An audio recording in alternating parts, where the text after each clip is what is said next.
Ok, hermanos, pues buenas noches, ¿cómo están? ¿Bien? Muy bien. Am, pues bienvenidos todos. Eh, el día de hoy vamos a continuar nuestro estudio en el libro de Génesis, ya mero terminamos. Eh, y vamos a estar viendo esta noche el capítulo 48 de Génesis. Así que si por favor me pueden acompañar, vamos a estar estudiando ese capítulo el día de hoy. Y un poquito recordando lo que vimos el miércoles pasado, si asistieron, vimos que Néstor nos platicaba acerca del capítulo 46 y 47. Y veíamos el contexto de esos capítulos, que es cuando José finalmente se reencuentra con su padre Jacob, ¿verdad? Vimos que el título del mensaje fue Ven a mí. Y vimos una hermosa imagen entre cómo José le abre los brazos, le abre las puertas a su padre de regreso. Y vemos también cómo el Señor Jesucristo hace lo mismo con nosotros. Nos abre los brazos, nos abre las puertas para darnos todas sus bendiciones. Y es algo hermoso la imagen que tiene José con Jesucristo. Fue algo increíble. No estuvimos aquí, pero sí escuchamos el mensaje y realmente fue de gran edificación. ¿Y qué es lo que vamos a ver el día de hoy? El día de hoy vamos a ver cómo Jacob comienza a bendecir a sus hijos. ¿Qué es lo que está pasando aquí en el capítulo 48? Ya vimos que se encontró con Jacob y ahora han pasado 17 años desde que Jacob llegó con José y han estado viviendo en la tierra de Egipto. 17 años donde José ha visto por su padre, donde lo ha bendecido, donde lo ha cuidado. Pero ahora Jacob ya es grande de edad y ya está a punto de morir. Este es el contexto que tenemos ahora.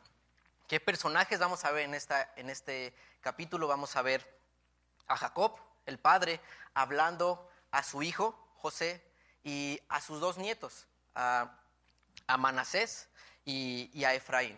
Esos son los personajes que vamos a estar viendo el día de hoy y son de suma importancia porque ese es el contexto que tenemos. Es un padre hablando a su hijo, ¿no? Y es algo muy importante porque el tema o el título de este mensaje se llama Aprendamos del mejor padre. Y sabemos que el mejor padre no fue Jacob, sabemos que el mejor padre no fue José, pero sabemos que el mejor padre, ¿quién es? Es Dios, ¿verdad? Es aquel que nos enseña, es aquel que nos dice qué es lo que debemos de hacer. En mi caso, yo no crecí con un padre, con una figura paterna, simplemente fue mi mamá la que me instruyó en los caminos de Dios, la que me compartió su fe, pero yo pude aprender estas características a través de Dios. Así que si tú el día de hoy tú dices, es que mi padre no estuvo conmigo o no viviste en una familia disfuncional, déjame decirte algo, no está todo perdido, no es excusa. Tenemos el mejor padre que está en los cielos y es el cual nos enseña a ser padres y también nos enseña a ser hijos. Así que vamos a comenzar en Génesis capítulo 48. Vamos a leer los primeros dos versículos. Génesis capítulo 48, versículo 1 y 2. Sucedió después de estas cosas que dijeron a José: He aquí tu padre está enfermo. Y él tomó consigo a sus dos hijos, Manasés y Efraín, y se le hizo saber a Jacob, diciendo: He aquí tu hijo José viene a ti. Entonces se esforzó Israel y se sentó sobre la cama. Y vemos que hubo aquí otra vez, ¿no? Un problema, una necesidad. Y vemos que a través de la palabra de Dios, a través de este capítulo, hemos visto cómo Dios utiliza las aflicciones, los problemas para hacer algo, para llamar la atención de sus hijos y obrar en sus vidas. En este capítulo vamos a ver 7 principios donde Dios quiere mostrarnos cómo ser buenos padres, ¿verdad? Cómo es que 7 principios que podemos aplicar con nuestros hijos. Si aún no eres padre, créeme, de todas maneras esto aplica para ti, porque si no eres padre significa que eres hijo. Y si Eres hijo, sigue siendo, aunque seas padre, sigue siendo hijo, ¿verdad? Entonces, vamos a ver 7 principios. Y aquí en estos primeros dos versículos, vamos a ver el primer principio. Y el primer principio es este: esfuérzate en acercarte a tus hijos en todo momento. Es algo bien interesante, porque ojalá y siempre hablaras a tus hijos o se acercaran tanto como cuando vas a dar tus últimas palabras. Cuando alguien está a punto de morir, cuando alguien va a dar sus últimas palabras, todo el mundo le pone atención y piensa sus últimas palabras y las escoge y las selecciona. Y es lo que está pasando aquí con Jacob. Toda la bendición que vamos a ver de Jacob es totalmente guiada por Dios. Vamos a ver que Jacob no solamente está hablando de parte de Dios, sino que está dando una profecía para cada uno de sus hijos. Y comienza con José. Y a veces, créeme que muchas cosas cambiarían si la forma en que habláramos a nuestros padres, la forma en que habláramos a nuestros hijos, es como si fueran nuestras últimas palabras, ¿verdad? Serían con más cuidado, serían con más selección. Y vemos que Dios ha tenido mucho cuidado con sus palabras cuando habla a nosotros. Por favor, acompáñame a Hebreos, capítulo 1, versículo 1.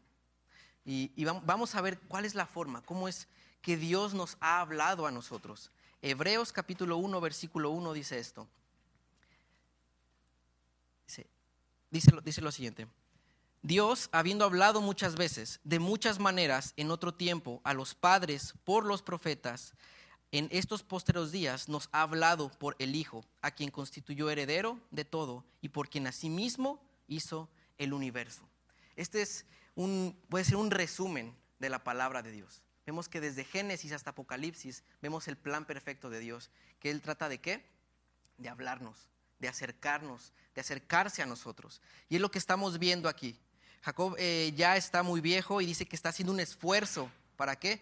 Para ver a su hijo una vez más, que también ya le está fallando la vista y está viendo también a sus nietos. Y por eso es el primer principio. No esperes a que sean tus últimas palabras para acercarte y bendecir a tus hijos. Podemos bendecir a nuestros hijos desde el inicio, desde que nacen. Y hoy soy muy contento porque justamente hoy acaba de nacer una sobrinita mía, ¿no? Y hoy la vi y la vi por celular, ¿verdad? Y veo a mi primo que está bien feliz y justamente vino a mi mente y cómo Dios nos enseña a ser padres desde antes de que tengamos hijos. Y me vino muchos pensamientos a mi mente, cómo es totalmente opuesto como el mundo nos enseña hoy el ser padre, ¿verdad? Hoy vemos que el mundo nos dice lo siguiente: trabaja muchísimo, no importa que no veas a tus hijos, trabaja mucho, dale unas buenas escuelas, dales buena ropa, dale buenas cosas, al fin y al cabo en un futuro Él te lo va a agradecer. Esa es la mentalidad que hoy vivimos, ¿verdad? Trabajamos muchísimo y tal parece que el sistema que los trabajos han adoptado es un sistema hasta podría decir satánico, porque cada vez más ya no hay trabajos de 8 horas, ya los trabajos de 8 horas son trabajos de 12 horas, y más si tienes un negocio.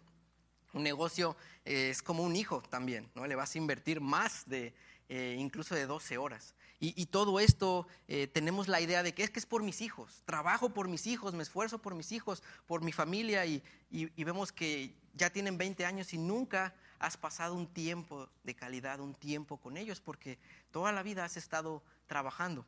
Y es el principio que tenemos: esfuérzate en acercarte a tus hijos en todo momento. De la misma forma como Jacob se va a acercar y va a hablar a José. Es algo muy, muy importante. Vemos también que las palabras de Dios hacia nosotros son palabras de amor. En Oseas capítulo 2, versículo 14, vemos un ejemplo de eso.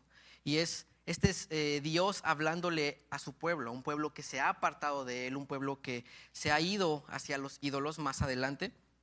En el libro de Oseas, y vemos que Dios está diciendo esto a través del profeta Oseas: pero he aquí que yo la atraeré y la llevaré al desierto y hablaré a su corazón. A pesar de que el pueblo de Israel ha sido malo en contra de Dios, ha optado por irse con los ídolos, vemos que Aún dice aquí Dios, ¿yo la qué? La atraeré.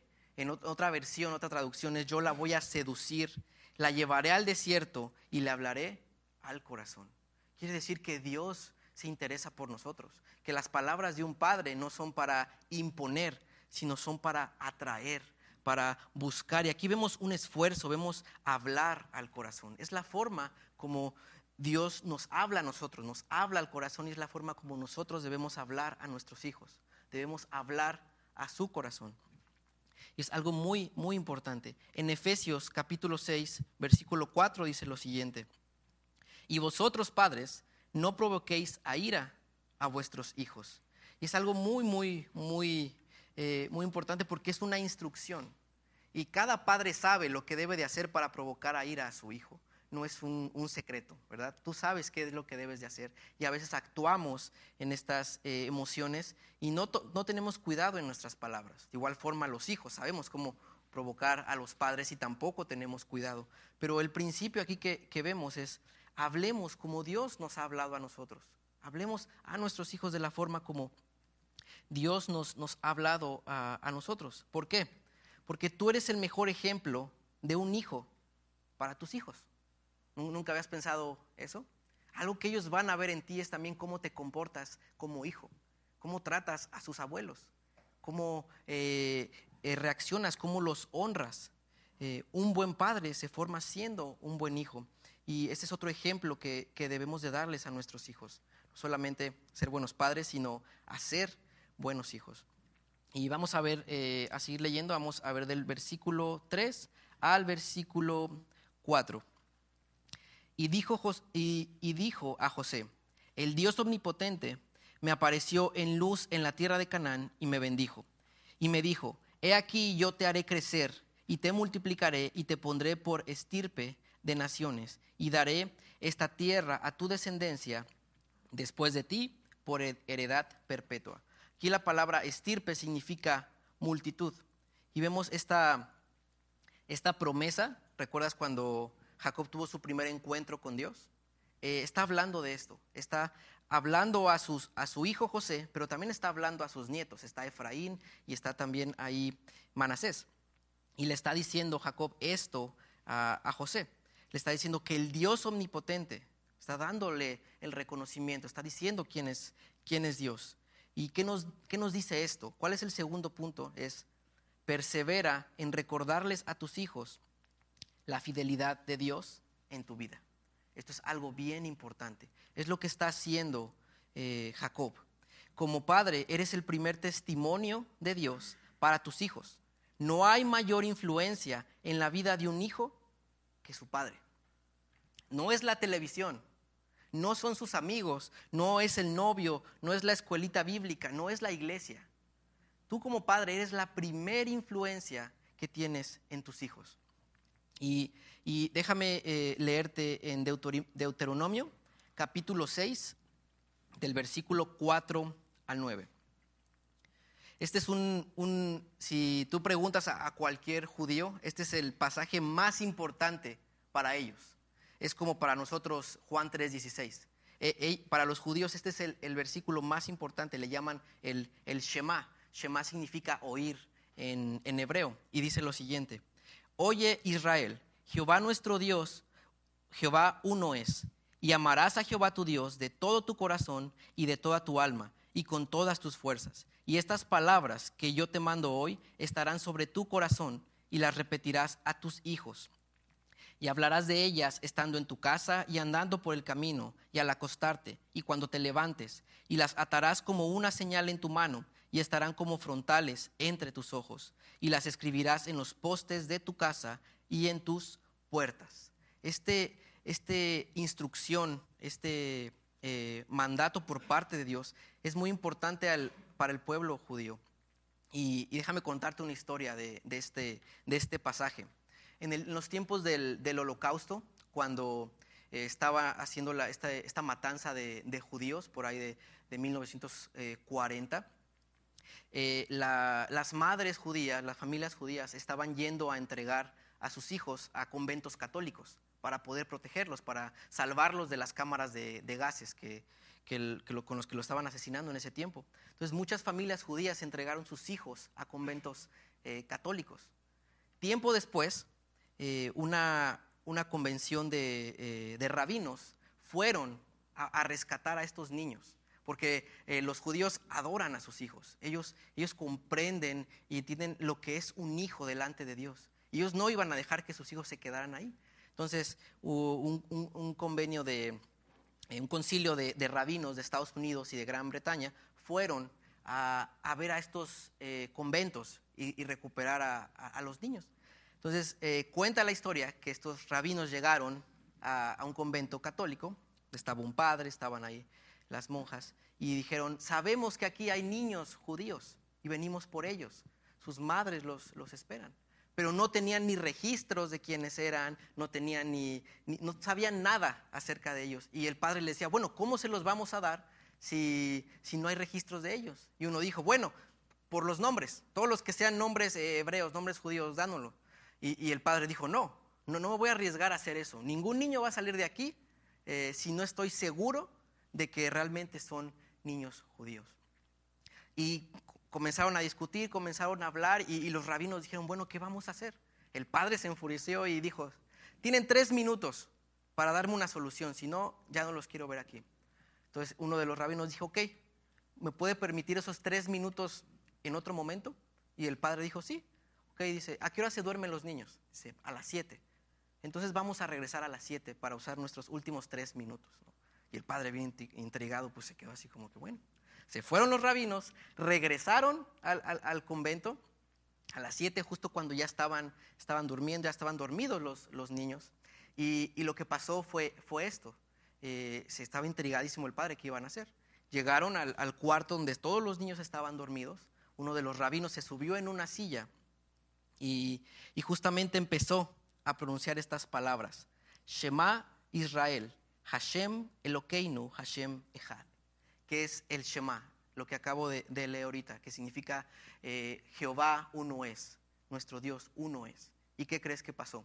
En el momento que ellos dijeron estas 6 palabras, se escucharon varios murmullos, se empezaron a escuchar llantos que decían mamá, mamá, en diferentes lenguajes. Y todos dijeron: esos que están llorando, esos que están diciendo mamá, son nuestros niños judíos. ¿Y cómo lo sabían? Porque todos los días al acostarse, desde que ellos nacen, la madre judía, antes de acostarse, le repite el Shema en hebreo a sus hijos. Todos los días. De tal grado que cuando ellos escucharon mientras estaban dormidos, recordaron las palabras de su madre y empezaron a saber. Y fue la forma en cómo recuperaron a los niños. Ahora, ¿a qué me refiero con este ejemplo? Eres la mayor influencia para tus hijos.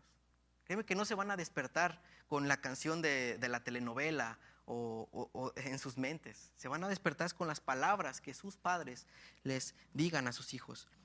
Y es de suma importancia. Por eso el segundo es: persevera en recordar a tus hijos la fidelidad de Dios en tu vida. ¿Y sabes cuándo van a ver tus hijos la mayor fidelidad de Dios? ¿Cuándo van a ver a Dios más claramente? Cuando pasen problemas.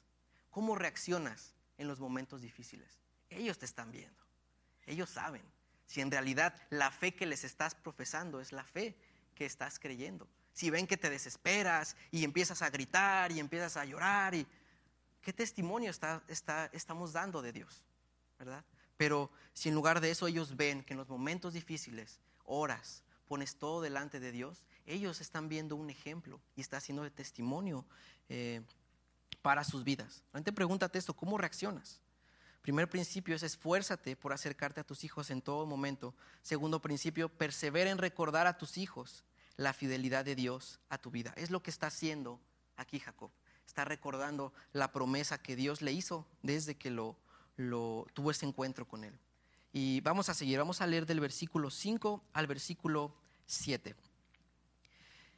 Y ahora tus 2 hijos, Efraín y Manasés, que te nacieron en la tierra de Egipto, antes que viniese a ti a la tierra de Egipto, míos son. Como Rubén y Simeón serán míos, y los que después de ellos han engendrado serán tuyos. Por el nombre de sus hermanos serán llamados en sus heredades, porque cuando yo venía de Pandam Aram, se me murió Raquel en la tierra de Canaán, en el camino, como media legua de tierra viniendo a Éfrata. Y la sepulté allí, en el camino de Éfrata, que está en Belén. Okay. Vamos a volver a leer el versículo 5, dice así. Y ahora tus dos hijos, Efraín y Manasés, que te nacieron en la tierra de Egipto, antes que viniese a ti, a la tierra de Egipto, míos son, como Rubén y Simeón serán míos. Aquí está pasando algo bien importante. Aquí estamos viendo que Jacob está llamando a los hijos de José, que ahora serán míos. Los está llamando como ellos, los está poniendo al mismo nivel que José, los está poniendo al mismo nivel que de sus propios hijos. ¿Por qué? ¿Por qué crees que está pasando esto?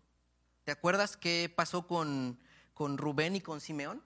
Aquí lo que está viendo en esa palabra que dice como Rubén y Simeón serán míos, la mejor traducción sería en lugar de Rubén y de Simeón. Está viendo aquí un reemplazo, está viendo una sustitución. ¿Por qué? Este es el siguiente principio y es disciplina y corrige a tiempo. Es el tercer principio. ¿Por qué? Porque Rubén, si recuerdas, hubo vamos a decir así, una consecuencia de su pecado. Rubén fue aquel que se acostó con la concubina de Jacob, con Bila. Y Simeón y Leví fueron aquellos que hicieron un homicidio increíble en un pueblo, porque habían violado a su hermana Dina, y ellos tomaron venganza y mataron a todo el pueblo. Y debido a esto hubo consecuencias. Pero déjame decirte algo, Jacob nunca había hecho nada al respecto. Nunca hubo una disciplina, nunca hubo una muestra de hacer algo al respecto con educar a sus hijos. Y estas fueron las consecuencias. La culpa no fue de Jacob, la culpa fue de ellos tomaron la decisión, pero Jacob no cumplió su papel como padre. Y esto nos deja un principio que hemos visto muchas veces y es, puedes escoger el pecado, pero no puedes escoger la consecuencia. Todos pecamos voluntariamente, todos pecamos premeditadamente, pero no podemos saber cuál va a ser la consecuencia de nuestro pecado. Y vamos a ver en Génesis capítulo 49, del 3 al 7, cuál fue la consecuencia que Rubén, Simeón y Leví tuvieron a causa de este pecado que cometieron. En Génesis 49, lo vamos a ver el próximo estudio más a detalle, pero vamos a ver ahorita esto. Génesis 49, del versículo 3 al 7 dice: Rubén, tú eres mi primogénito, mi fortaleza y el principio de mi vigor, principal en dignidad, principal en poder, impetuoso como las aguas, ¿verdad? Hasta ahí todo va bien, pero después le dice, no serás el principal. Él era el primogénito. Le dice, por cuanto subiste al lecho de tu padre, entonces te envaneciste. La palabra envanecer significa deshonrar.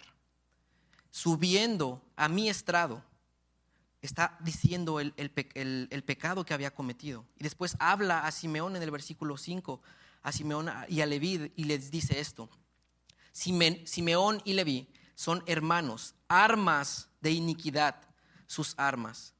En su consejo no entre mi alma, ni mi espíritu se junte en su compañía, porque en su furor mataron hombres y en su temeridad desjarretaron toros. Maldito su furor, que fue fiero, y su ira, que fue dura. Y los apartaré en Jacob y los esparciré en Israel. Hubo consecuencias graves aquí. Más adelante vamos a ver que tanto la tribu de Simeón y de Rubén pues no permanecieron, van a desaparecer. Siempre se ven una variante dentro de la palabra de Dios de diferentes linajes de las tribus de Israel. Siempre se ven 12, pero a veces se tienen diferentes menciones. Y es debido a esto, porque aquí lo que está pasando es que se está sustituyendo a Rubén y a Simeón. ¿Por quién? Por Manasés y Efraín. Es lo que está pasando aquí. Y fue la consecuencia de su pecado. Y por eso es bien importante este principio que disciplina y corrige a tiempo. ¿Por qué? Porque es lo mismo que Dios hace con nosotros. Dice la palabra de Dios que Dios al que ama, ¿qué? Corrige, disciplina, corrige o instruye. En Efesios capítulo 6 versículo 4, que lo leímos al principio, la segunda mitad dice esto: y vosotros padres no provoquéis a ira a vuestros hijos. La segunda mitad dice: sino criadlos ¿en qué? Disciplina, amonestación, ¿en quién? En el Señor. Esa es la instrucción que tenemos. Ahora, ¿por qué? Vamos a ver en Proverbios capítulo 3 versículo 11 y 12. Dice lo siguiente. Proverbios capítulo 3 versículo 11 y 12.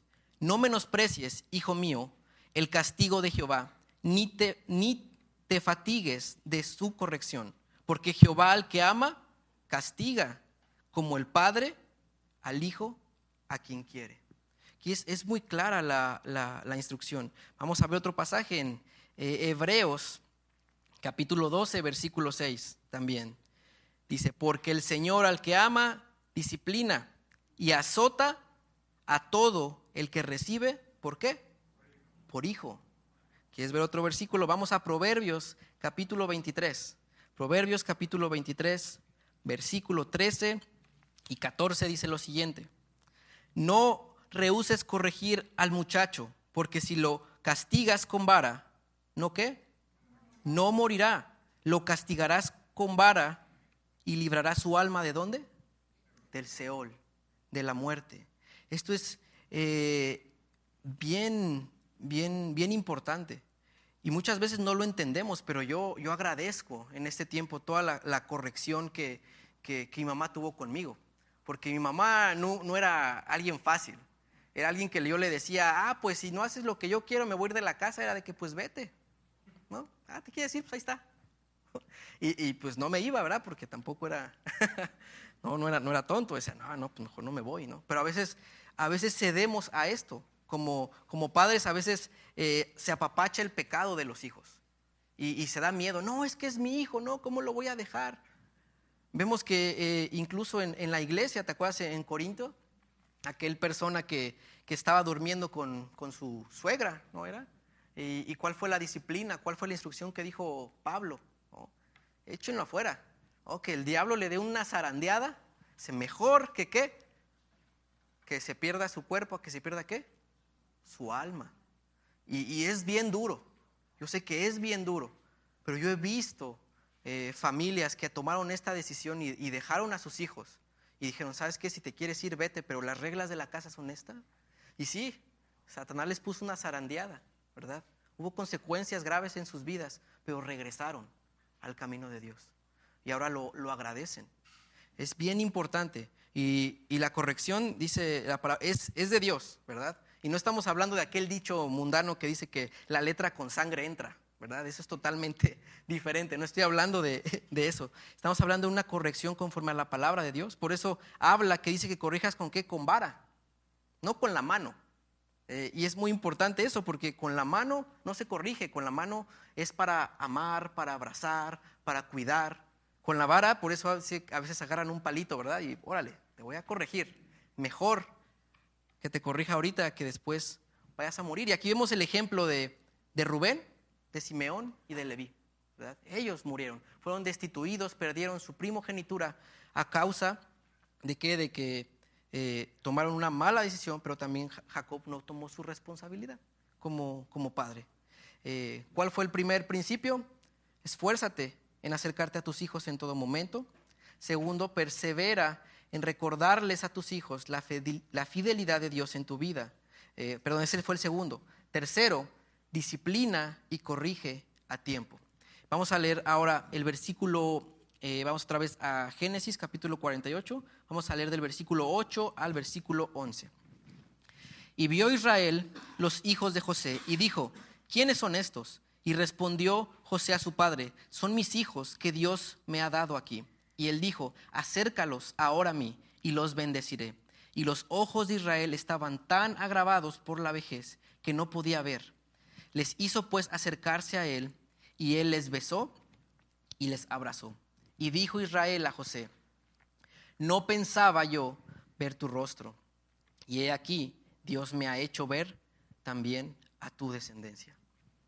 Y esto es algo bien, bien hermoso, porque a lo mejor no te has esforzado por estar con tus hijos, no has perseverado en recordarles a Dios en sus vidas, no los has disciplinado a tiempo. Déjame decirte algo, no todo está perdido. Este siguiente punto, punto número 4, se llama de esta forma: hay gracia disponible. Jacob no fue un buen padre, pero aquí estamos viendo que Dios en su infinita gracia le dejó pasar 17 años con su hijo José. ¿Te acuerdas qué edad tenía José cuando fue vendido? Que creyó Jacob que estaba muerto. Tenía 17 años. Y después se va, regresa, Dios le permite ver a su descendencia y le deja pasar ¿cuántos años más? Otros 17 años. Y yo creo que en estos 17 años Jacob enmendó muchas cosas y corrigió muchas cosas. Y eso se llama gracia. Gracia no es solamente que Dios nos perdona de nuestros pecados, sino que además nos añade bendiciones a ello. ¿Recuerdas a Pedro? ¿Cuántas veces negó a Jesús? 3. ¿Recuerdas cuántas oportunidades tuvo de decirle a Jesucristo que lo amaba? Cuando le dijo: Pedro, ¿me amas? ¿Verdad? Sí te amo, sí te amo, sí te amo. Las 3 veces que lo negó, tuvo 3 oportunidades para volverle a decir: te amo. Eso se llama gracia. Eso es gracia, hermanos. Y la gracia de Dios está disponible. Acompáñame por favor a Hebreos capítulo 4. Este es 2 versículos que a mí me encantan y hablan precisamente de esto. Hebreos capítulo 4, versículo 15 al 16. Dice: porque no tenemos un sumo sacerdote que no pueda compadecerse de nuestras debilidades, sino uno que fue tentado en todo según nuestra semejanza, pero sin pecado. Y ve lo que dice el versículo 16: acerquémonos pues confiadamente al trono ¿de qué? De la gracia, para alcanzar misericordia y hallar ¿qué? Para el oportuno socorro. Dios no te culpa, no te condena por los errores que hayas tenido como padre, como madre. Él te dice: ven, humíllate delante de mí, porque hay gracia disponible. Y él sabe tus debilidades y Él quiere fortalecerse en las debilidades que tengas como padre o como madre. Dile que Él está ahí ¿para qué? Para el oportuno socorro. Él está ahí para ayudarnos. El cuarto punto es esto: hay gracia disponible. Primer punto: esfuérzate en acercarte a tus hijos en todo momento. Segundo, persevera en recordarles a tus hijos la fidelidad de Dios en tu vida. Disciplina y corrige a tiempo, pero siempre no dependas en tus fuerzas, depende de la gracia de Dios. Hay gracia disponible. Vamos a leer ahora del versículo 12 al 14. Entonces José los sacó de entre sus rodillas y se inclinó a tierra. Y los tomó José a ambos, Efraín a su derecha, a la izquierda de Israel, y Manasés a su izquierda, a la derecha de Israel, y los acercó a él. Entonces Israel extendió su mano derecha y la puso sobre la cabeza de Efraín, que era el menor, y su mano izquierda sobre la cabeza de Manasés, colocando así sus manos adrede, aunque Manasés era el primogénito. Aquí vemos que era la forma de hacerlo. Vemos que pasó lo mismo con Abraham, con Isaac, con Jacob. Era la forma que se usaba para bendecir. Ponían sus manos sobre sus cabezas. Pero esta vez era diferente porque algo que hizo fue algo que hizo esto, ¿verdad? Los cruzó. Y vamos a ver por qué. Tiene un sentido el por qué aquí Jacob está haciendo esto. No veía bien, pero no se había equivocado. Dice que lo hizo adrede. Vamos a leer ahora del versículo 15 al versículo 16.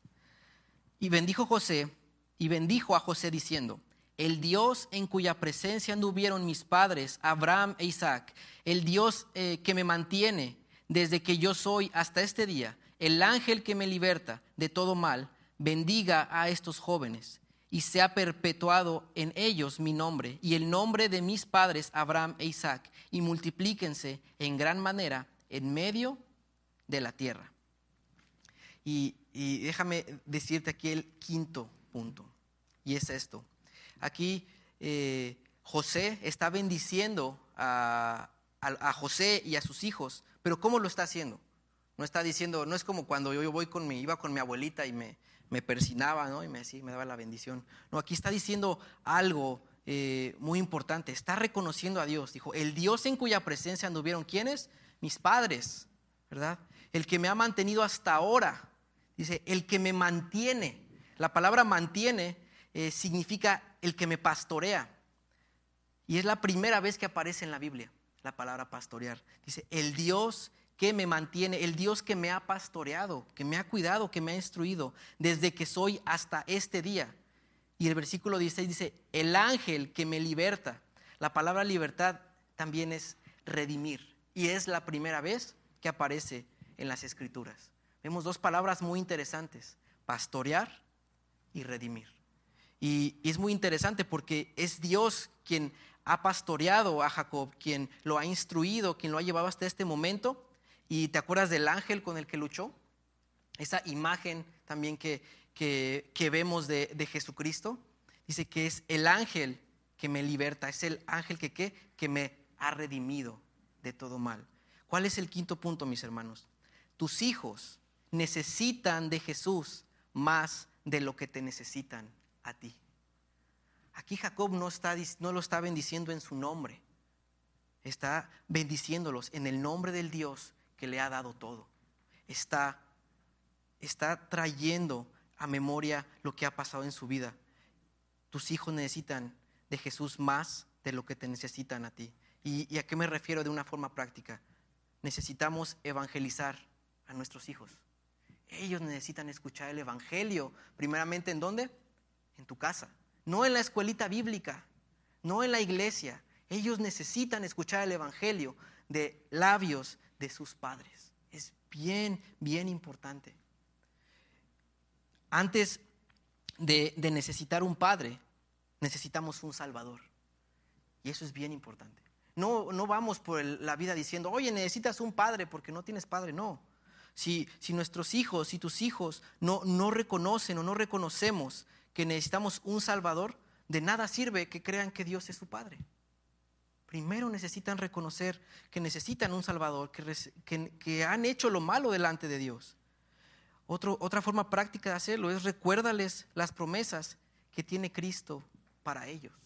Si ellos ya son salvos, si ellos ya han recibido a Cristo en su corazón, entonces tu deber como padre es recordarles esas promesas en su diario caminar, porque ellos también son atacados, y a lo mejor más que tú, en la escuela, en la universidad, donde ellos están siendo atacados, su fe está siendo probada, pero en la casa tienes la oportunidad de reafirmar su fe, de predicarles el evangelio. Eso es algo muy importante. Vamos a ver el punto número 6 y vamos a leer del versículo 17 al versículo 20. Pero viendo José que su padre ponía la mano derecha sobre la cabeza de Efraín, le causó disgusto y asió la mano de su padre para cambiarla de la cabeza de Efraín a la cabeza de Manasés. Y dijo José a su padre, no así, padre mío, porque este es el primogénito. Pon tu mano derecha sobre su cabeza. Mas su padre no quiso y dijo, lo sé, hijo mío, lo sé. También él vendrá a ser un pueblo y será también engrandecido. Pero su hermano menor será más grande que él y su descendencia formará multitud de naciones. Y los bendijo aquel día diciendo, en ti bendecirá Israel, diciendo, hágate Dios como a Efraín y como a Manasés. Y puso a Efraín antes que a Manasés. Y aquí vemos algo bien importante. El primogénito, ¿quién era? Manasés. ¿Y a quién está poniendo como primogénito aquí? A Efraín. Y no es la primera vez que vemos eso. Y hasta vemos que le causa disgusto a José y le dice, espérate, te estás equivocando. Y él le dice, no me estoy equivocando. O sea, no veo, pero sé lo que estoy haciendo. ¿No? Y esto tiene un propósito. La bendición fue para el más joven, para Efraín, y lo vamos a ver más adelante. Más adelante la nación de Israel incluso fue llegada a ser conocida como Efraín. Ya cuando decían Efraín, más adelante se referían a toda la nación de Israel. Esta profecía, esto que está haciendo aquí, se cumplió más adelante. ¿Y qué principio nos lleva a esto, que es el principio número 6. Dios quiere poner orden en tu familia. Y muchas veces el orden que Dios pone va en contra del orden que nosotros tenemos. Es algo bien importante. Aquí José está diciendo, no, espera, la tradición es esta, el primogénito es el que se lleva la bendición. Y Jacob está diciendo, no es así. No. Este es el orden de Dios y tienes que aceptarlo de esta forma. Y vemos también que Efraín y Manasés a lo mejor parece que eran unos niños en este momento, pero no, tenían alrededor entre 20 y 24 años de edad. Eran unos jóvenes cuando están recibiendo esta bendición. Y no vemos que haya una lucha o una pelea entre ellos de quién quiere ser el primero, quién quiere ser el segundo. Ellos están aceptando la voluntad de en este caso, de su abuelo, de su padre. ¿Por qué? Esto me hace ver que José fue un buen padre. José fue un buen padre con sus hijos. No vemos aquí que haya algún disgusto. Es más, antes de eso yo me imagino que ellos han de haber hablado y pensaron, bueno, cuando mi padre, después de ser el primer ministro de Egipto, muera, pues uno de los dos va a ser el siguiente. Vamos a estar gobernando Egipto. Pero aquí está cambiando toda la imagen y le está diciendo, no, ustedes van a ser la primogenitura sobre la cual van a venir la descendencia, van a ser líderes de todas las tribus de Israel. Está cambiando la visión de ellos completamente y no vemos que se quejen, no vemos algún disgusto. Vemos que el orden de Dios es lo que importa. Necesitamos tomar las decisiones en nuestras casas conforme a la voluntad de Dios y no como a veces nuestras tradiciones nos enseñan. Si nuestras tradiciones no se adecuan a la palabra de Dios, tenemos que hacer nuestras tradiciones a un lado. Eso es bien importante. El orden de Dios es diferente al de nosotros. Solo Dios puede ordenar tu vida de la forma correcta. Deja que Dios ponga el orden en tu familia, ¿verdad? Dios ha ordenado nuestras vidas igual cuando recibimos a Cristo en nuestro corazón. ¿Qué es lo que pasa? También el orden de nuestras vidas se altera. Porque antes vivíamos bajo la carne, bajo nuestros pecados. Y ahora vivimos ¿bajo qué? Bajo el Espíritu. Ahora el Espíritu va a ser primero y la carne pasa a segundo lugar. Y es el orden de Dios. Vemos que Dios va a alterar tu vida, va a alterar tu familia. Deja que Dios ponga orden en tu familia. Principio número 1, esfuérzate en acercarte a tus hijos en todo momento. Principio número 2, persevera en recordar a tus hijos la fidelidad de Dios en tu vida. 3, disciplina y corrige a tiempo. Número 4, hay gracia disponible. Punto número 5, tus hijos necesitan de Jesús más de lo que te necesitan a ti, evangelízalos. Punto número 6, Dios quiere poner orden en tu familia. Y vamos a ver el punto número 7. Ya para terminar vamos a leer el versículo 21 y 22. Y dijo Israel a José, he aquí yo muero, pero Dios estará con vosotros y os hará volver a la tierra de vuestros padres. Y yo te he dado a ti una parte más que a tus hermanos, la cual tomé yo de mano del amorreo con mi espada y con mi arco. Vamos a ver el punto número, el versículo número 21, es lo que sobresalta. Y dijo Israel a José, he aquí yo muero, pero Dios estará con vosotros y os hará volver a la tierra de vuestros padres. Y este es el punto número 7.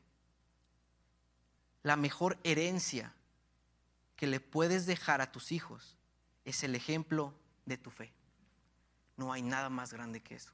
Mejor que la educación, mejor que cualquier carrera. La mejor herencia que les puedes dejar es el ejemplo de tu fe. Aquí Jacob está actuando en fe. Está bendiciendo a sus hijos en fe. Incluso en Hebreos capítulo 11 es mencionado que por fe Jacob bendijo a Efraín y a Manasés. Él está dando un ejemplo de fe. Debes de ser un ejemplo de fe. Debemos de ser un ejemplo de fe para nuestros hijos. ¿Por qué? Jacob está repitiendo las mismas palabras que escuchó de Dios. Les está dejando la mejor herencia de fe, que son las palabras del único Dios vivo. ¿Recuerdas cuáles fueron esas palabras? En Génesis capítulo 28, versículo 15, esto fue lo que le dijo Dios a Jacob. He aquí, yo estoy contigo y te guardaré por donde quiera que fueres y volveré a traerte a esta tierra porque no te dejaré hasta que haya hecho lo que te he dicho. Esas mismas palabras Son las mismas palabras que Jacob está diciendo a sus hijos. Y esto es bien, bien importante, porque las palabras de Dios dicen que no regresan vacías, ¿verdad? Y es lo mejor que podemos dejar, la mejor herencia que puedes dejar a tus hijos. Ahora, a lo mejor el día de hoy tú te encuentras aquí, a lo mejor aún no has tenido este encuentro personal con Dios, aún Jesucristo no ha hablado a tu vida, no has recibido a Cristo como tu único Dios, como el Señor personal de tu vida. A lo mejor tú viviste una vida donde no tuviste un padre, donde no tuviste una madre y estás carente de estas instrucciones. Déjame decirte algo, Dios quiere instruirte. Dios es el mejor padre y quiere instruirte en sus caminos y quiere ayudarte a vivir esta vida. Vamos a cerrar nuestros ojos, vamos a orar. Padre, muchísimas gracias, Señor, por este día. Gracias, Padre, por tu palabra, por todo lo que tú nos enseñas a través de ella. Gracias por tu Espíritu Santo que nos recuerda tus instrucciones. Gracias por tu Hijo Jesucristo y por que Él vino a morir por nuestros pecados. Y por favor, así hermanos, como están con los ojos cerrados, quiero hacer el llamado. Si tú te encuentras aquí por primera vez y quieres reconocer a Cristo Jesús como el Señor personal de tu vida, quieres arrepentirte de tus pecados, quieres declararlo como tu Señor y Salvador, quiero que levantes tu mano. Hoy es el día de salvación. Si tú te encuentras aquí y quieres hacer este pacto con Dios y ver que Él nunca te va a dejar, que Él nunca te desamparará, levanta tu mano. Queremos orar por ti, queremos decirte qué es lo que la palabra de Dios tiene para ti. Okay. Padre, muchas gracias, Señor, por tu palabra. Gracias, Señor, porque eres tú, Señor, quien obras. Es tu misericordia, es tu gracia, que son nuevas cada día, Señor. Gracias, Señor, te ruego que guardes a mis hermanos, que los lleves con bien a sus hogares, y que cada día, Señor, puedan acercarse y glorificarte en sus casas, en sus familias, Señor, en sus trabajos. Gracias, Padre, en el nombre de Cristo Jesús. Amén.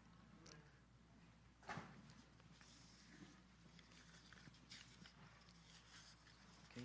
Vamos a cantar una alabanza antes de irnos.